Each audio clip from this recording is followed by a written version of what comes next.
Welcome সবাইকে আমার ছোট্ট ব্লগে। এখন আছি দীঘাতে। দীঘাতে দুদিন ফেস্টিভ্যাল হওয়ার পরের দিনকে কি করব ভেবে না পেয়ে তাই একাই চলে গেলাম সমুদ্রের ধারে। আগে কখনো যাইনি, তবে গেছি তার একটা উদ্দেশ্য ছিল।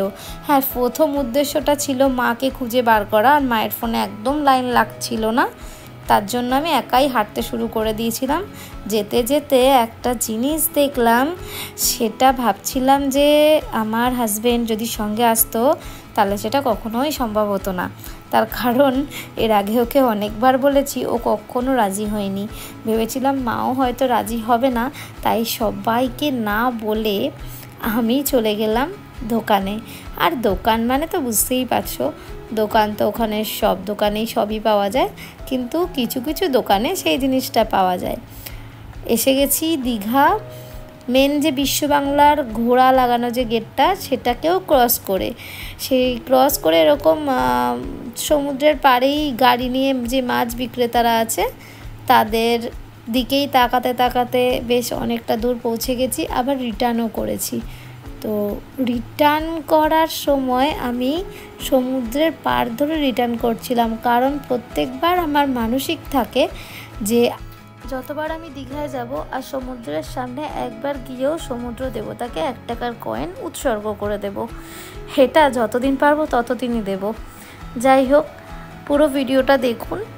আর আমার এই একা ঘুরতে ঘুরতে এক্সপিরিয়েন্সটা খুব ভালোই ছিল, ভালোই লাগলো। তো ইচ্ছে হচ্ছিল আবার একদিন এরকম একাই যাই, কিন্তু যদিও পরের দিন চলে গেছি। যাই হোক, ফিরে এসেছি। এই দোকানটাকেই বেশ ভালো লেগেছে। আজকের ক্লাইম্যাক্স হচ্ছে এই দোকানের অক্টোপাস। যাই হোক, কথা না বাড়িয়ে শুরু করব। এই বড় অক্টোপাসটা আমি একা কি করে খাই, তার কারণ হচ্ছে কুমিরের মতো অবস্থা হয়েছিল যে পুরোটা আমি একা খেতে পারবো না। তাই আনফর্চুনেটলি দেখা হয়ে গেছিল আসামের ট্যুরিস্টদের সাথে। তারা হাফ নিল, আমি হাফ নিলাম। দোকানে গিয়ে দাবি ছিল আমার একটাই, যে খুব ভালো পরিষ্কার করে বারবার করে ধুতে হবে। তারাও সেরকমই 2-3 বার করে ভালো জলে ধুয়েছে। যাই হোক, আপনারা ভালো থাকবেন, সুস্থ থাকবেন, আর আমার ব্লগগুলো দেখতে হলে একটা সাবস্ক্রাইব করে দেবেন, আর কমেন্ট করেও জানাবেন যে আমার এগুলো কেমন লাগছে। ততক্ষণের জন্য টাটা, ফিরে আসবো একটা নতুন ব্লগ নিয়ে। এখন আমি অক্টোপাসটা খেয়ে নিই। ও মাই গড, এখনও তো রান্নাটাই শুরু করছে না। একটু তাড়াতাড়ি করো প্লিজ, আমার দেখে আর ঠিক থাকতে ইচ্ছা করছে না, কারণ একদম নতুন জিনিস দেখলে আমি পাগল হয়ে যাই। ও কড়াইতে দিয়ে দিয়েছে।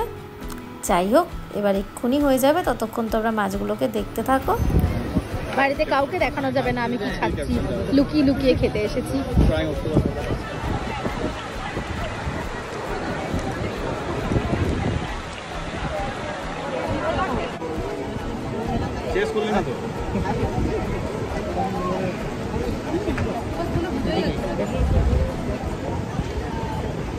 আবার খাবো।